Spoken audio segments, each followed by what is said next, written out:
Kanjirappally block panchayat Koruthodu ഡിവിഷനിൽ നിന്നും മത്സരിക്കുന്ന UDF സ്ഥാനാർത്ഥി ബിനു മറ്റക്കര. പൊതുരംഗത്തെ സജീവ പ്രവർത്തകൻ. നാടിന്റെ സമഗ്ര വികസനമാണ് ലക്ഷ്യമിടുന്നത്. കർഷകർ തിങ്ങിപ്പാർക്കുന്ന മേഖല ആയതിനാൽ കാർഷിക മേഖലയ്ക്ക് മുൻതൂക്കം നൽകിയായിരിക്കും തന്റെ പ്രവർത്തനമെന്ന് ബിനു പറയുന്നു. ഇനി ജനവിധി 2025-ൽ ബിനു മറ്റക്കരയ്ക്ക് പറയാനുള്ളത് കേൾക്കാം.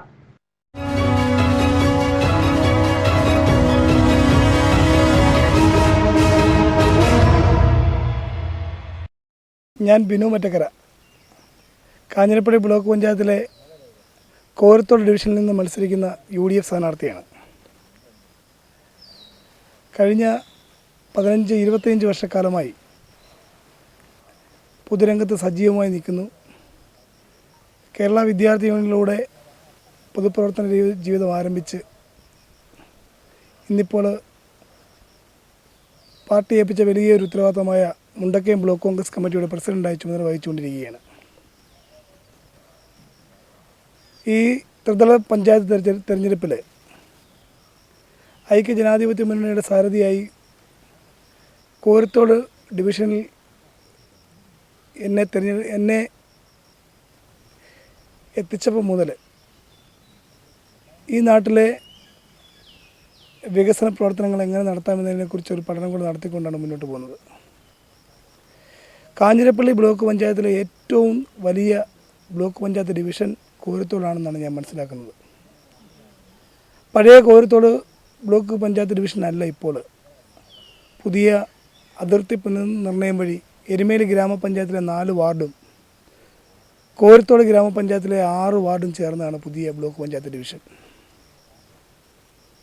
ഈ ഡിവിഷനിൽ ഞാൻ സ്ഥാനാർത്ഥിത്വം ലഭിച്ചപ്പം മുതൽ മാക്സിമം ആളുകളെയും ഭവനങ്ങളിൽ എത്തിച്ചേർന്ന് അവരെ കണ്ട് അവരോട് സംസാരിച്ച് അവരുടെ ആവശ്യങ്ങൾ എന്തൊക്കെയാണെന്ന് മനസ്സിലാക്കി പോകുവാൻ ആഗ്രഹിക്കുന്നൊരു പൊതുപ്രവർത്തനം കൂടിയാണ്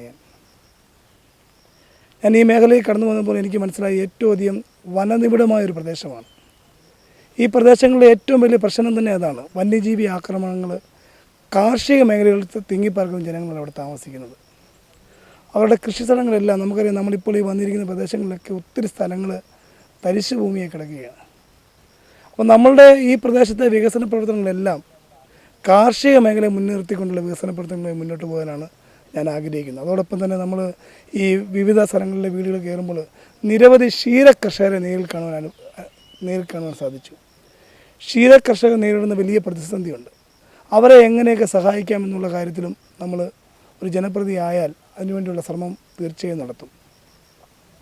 പിന്നീട് പ്രധാനപ്പെട്ട ഒരു വിഷയം, നമുക്കറിയാം ഈ ബ്ലോക്ക് ഡിവിഷനിലെ പ്രധാനപ്പെട്ട 3-4 വാർഡുകളാണ് ഏഞ്ചൽ വാലി, പമ്പാവാലി, മൂക്കമ്പട്ടി, കണമല. അവിടെ വലിയ പാരിസ്ഥിതിക പ്രശ്നമാണ് അവിടുത്തെ നാട്ടുകാർ നേരിട്ടുകൊണ്ടിരിക്കുന്നത്.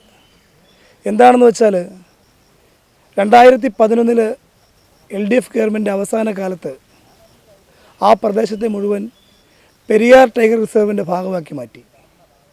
അതിനുശേഷം അടുത്ത ഗവൺമെൻറ് അധികാരത്തിൽ വന്നപ്പോൾ ആ പ്രദേശത്ത് ശ്രീ ഉമ്മൻചാണ്ടിയുടെ നേതൃത്വത്തിൽ ആ പ്രദേശത്തെ ജനങ്ങൾക്ക് മുഴുവൻ പട്ടയം കൊടുക്കുന്ന വലിയൊരു സംവിധാനം ഉണ്ടായി. അതിലൊരു നിർണായക ഭാഗഭാഗത്വം വഹിക്കുവാൻ ഈ എളിയവനായി എനിക്ക് സാധിച്ചിട്ടുണ്ട് എന്നുള്ളത് വളരെ ചാരിതാർത്ഥ്യത്തോടുള്ള ഈ അവസരത്തിൽ ഞാൻ ഓർക്കുകയാണ്. എന്നാൽ 2017 മുതൽ വീണ്ടും LDF ഗവൺമെൻറ് കാലത്ത് ആ പ്രദേശത്തെ ആളുകൾക്ക് അവരുടെ പട്ടയത്തിൽ അവരുടെ ഭൂമിയിൽ അവർക്ക് കരമടയ്ക്കുവാൻ പറ്റാത്തൊരു സാഹചര്യമുണ്ടായി. ഈ സാഹചര്യത്തിൽ അവിടെയുള്ള കർഷക നേതാക്കളൊക്കെ ബഹുമാനപ്പെട്ട ഹൈക്കോടതിയിൽ ചെന്ന് ഹൈക്കോടതിയെ ഈ വിവരം അറിയിക്കുകയും കോടതി ഇടപെട്ട് അവർക്ക് വീണ്ടും ഈ പുതിയ ഡിജിറ്റൽ സംവിധാനം മാറി മാനുവൽ രീതിയിൽ തന്നെ പഴയ രീതിയിൽ തന്നെ അവർക്ക് കരമടയ്ക്കാൻ വേണ്ടിയുള്ള കോടതി വിധി ഉണ്ടായി. അതിനുശേഷം ഈ സർക്കാർ ഈ 2023 ആ പ്രദേശത്ത് വീണ്ടും പട്ടയം കൊടുക്കുമെന്ന് പറഞ്ഞ ആളുകളുടെ എല്ലാം പഴയ പട്ടയം തിരിച്ചു മേടിച്ച് വീണ്ടും ഒരു വലിയ പട്ടയമേള നടത്തി വീണ്ടും ഒരു സർവേ നടത്തി പട്ടയം കൊടുക്കുകയുണ്ടായി. പക്ഷേ അന്ന് ബഹുമാനപ്പെട്ട MLA എന്നോട് പറഞ്ഞു, ബിനു ഞങ്ങൾ പട്ടയം കൊടുത്ത് കണ്ടോ? ഞാൻ പറഞ്ഞു, സാറേ 2023 നിങ്ങൾ പട്ടയം കൊടുത്താൽ 2023 തൊട്ടുള്ള കരവ് ഈടാക്കിയാൽ പോരെ, എന്തിനു വേണ്ടിയാണ് 2016 മുതലുള്ള കരവ് ഈടാക്കുന്നത് എന്ന് ഞാൻ അദ്ദേഹത്തോട് ചോദിക്കുകയുണ്ടായി. നമ്മളാരും ഒരു പുതിയ വാഹനം മേടിക്കുമ്പോൾ ആ മേടിക്കുന്ന വർഷത്തെ തൊട്ടുള്ള ടാക്സാണ് വാഹനത്തിന് അടയ്ക്കുന്നത്. അതിന് മുമ്പ് 10 വർഷം മുമ്പത്തെ ടാക്സ് അടയ്ക്കേണ്ട കാര്യമില്ലല്ലോ. അപ്പോൾ ജനങ്ങളുടെ കണ്ണിൽ പൊടിയിടാൻ വേണ്ടി അതേ റീസർവേ നമ്പറിൽ അതേ സർവേ നമ്പർ പ്രകാരമുള്ള ഒരു ഒരു ഒരു പട്ടയമേളയാണ് നടത്തിയത്. പഴയ പട്ടയം മേടിച്ചിട്ട് പുതിയ പേപ്പറിലാക്കി തിരിച്ചു കൊടുക്കുന്നു. ഇത് ജനങ്ങളെ പറ്റിക്കുന്ന സമീപനമാണ്. ആ പ്രദേശത്തെ മുഴുവൻ പെരിയാർ ടൈഗർ റിസർവിൻ്റെ ഭാഗമാക്കി മാറ്റിയത് ഈ ഗവൺമെൻറ് അധികാരത്തിൽ വന്നതിന് ശേഷമാണ്. ഈ ഗവൺമെൻറ് അധികാരത്തിൽ വന്നതിന് ശേഷമാണ് ആ പ്രദേശത്ത് ജനങ്ങൾക്ക് ഇത്രയധികം വന്യജീവി ആക്രമണങ്ങൾ നേരിടുന്നത്. നമുക്കറിയാം, കണമലയിൽ ആന ചവിട്ടി ആൾ മരിച്ചു. കണമലയിൽ കാട്ടുപോത്ത്, വീട്ടിൽ പത്രം വായിച്ചുകൊണ്ടിരുന്ന ചേട്ടനെ കാട്ടുപോത്ത് കുത്തി മരിക്കുന്ന സാഹചര്യമുണ്ടായി. ഇങ്ങനെ സമസ്ത മേഖലയിലും വന്യജീവി ആക്രമണങ്ങൾ നേരിടുന്നതിൽ ഈ ഗവൺമെൻറ് പരാജയമാണ്. അതുകൊണ്ട് എൻ്റെ ഈ ബ്ലോക്ക് ഡിവിഷൻ്റെ ഭാഗമായിട്ട് വരുന്ന ഈ പ്രദേശങ്ങളിൽ വന്യജീവി ആക്രമണങ്ങൾ തടയാൻ വേണ്ടിയുള്ള സുസ്ഥിര നടപടികളുമായി മുന്നോട്ട് പോകാൻ വേണ്ടിയുള്ള പദ്ധതികൾ ആവിഷ്കരിച്ചുകൊണ്ട് ജനങ്ങൾക്കൊപ്പം നിന്നുകൊണ്ട് ജനങ്ങളുടെ ഒരുവനായി പ്രവർത്തിക്കുവാൻ എനിക്ക് സാധിക്കുമെന്നുള്ള ഉത്തമ വിശ്വാസത്തോടുകൂടി ഞാൻ മുന്നോട്ട് പോകുന്നത്. നമുക്കറിയാം, പിന്നെ മറ്റൊരു കാര്യം, ഈ പ്രദേശത്തെ ഗ്രാമീണ റോഡുകളൊക്കെ ഒരു ബ്ലോക്ക് പഞ്ചായത്ത് മെമ്പർക്ക് ചെയ്യാൻ സാധിക്കുന്ന എല്ലാ രീതിയിലുള്ള നടപടിക്രമങ്ങളുമായി നമുക്ക് മുന്നോട്ട് പോകാം. റോഡ് വികസനങ്ങളിലും എല്ലാം പ്രത്യേകിച്ച് ഒത്തിരി ഏരിയ ഉണ്ട്, വലിയ കുന്നും പ്രദേശമുണ്ട്. ഈ കുന്നിന്മേലുള്ള ആളുകൾക്കൊക്കെ കുടിവെള്ള പ്രശ്നം വലിയൊരു രൂക്ഷമായ പ്രശ്നമാണ്. ഇന്ന് ആളുകൾ അവരെ കണ്ടപ്പോൾ അവർക്ക് സംസാരിക്കുകയുണ്ടായി. അപ്പോൾ ആ കുടിവെള്ള പ്രശ്നങ്ങൾ പരിഹരിക്കാൻ വേണ്ടിയുള്ള എന്തൊക്കെ നടപടികൾ ഒരു ബ്ലോക്ക് പഞ്ചായത്ത് മെമ്പർക്ക് സാധിക്കുന്ന എല്ലാ കാര്യങ്ങളും ഇവർക്കൊപ്പം നിന്നുകൊണ്ട് ചെയ്യാൻ വേണ്ടിയുള്ള നടപടികളുമായി മുന്നോട്ട് പോകും. കാർഷിക മേഖലയെ ഒരിക്കൽ കൂടി പറയുകയാണ്, കാർഷിക മേഖലയായ ഈ പ്രദേശത്തെ ആ കാർഷിക മേഖലയ്ക്ക് ഗുണപ്രദമാകുന്ന രീതിയിലുള്ള ഒരു വികസന കാഴ്ചപ്പാടുകളുമായിട്ടാണ് മുന്നോട്ട് പോകാൻ ആഗ്രഹിക്കുന്നത്.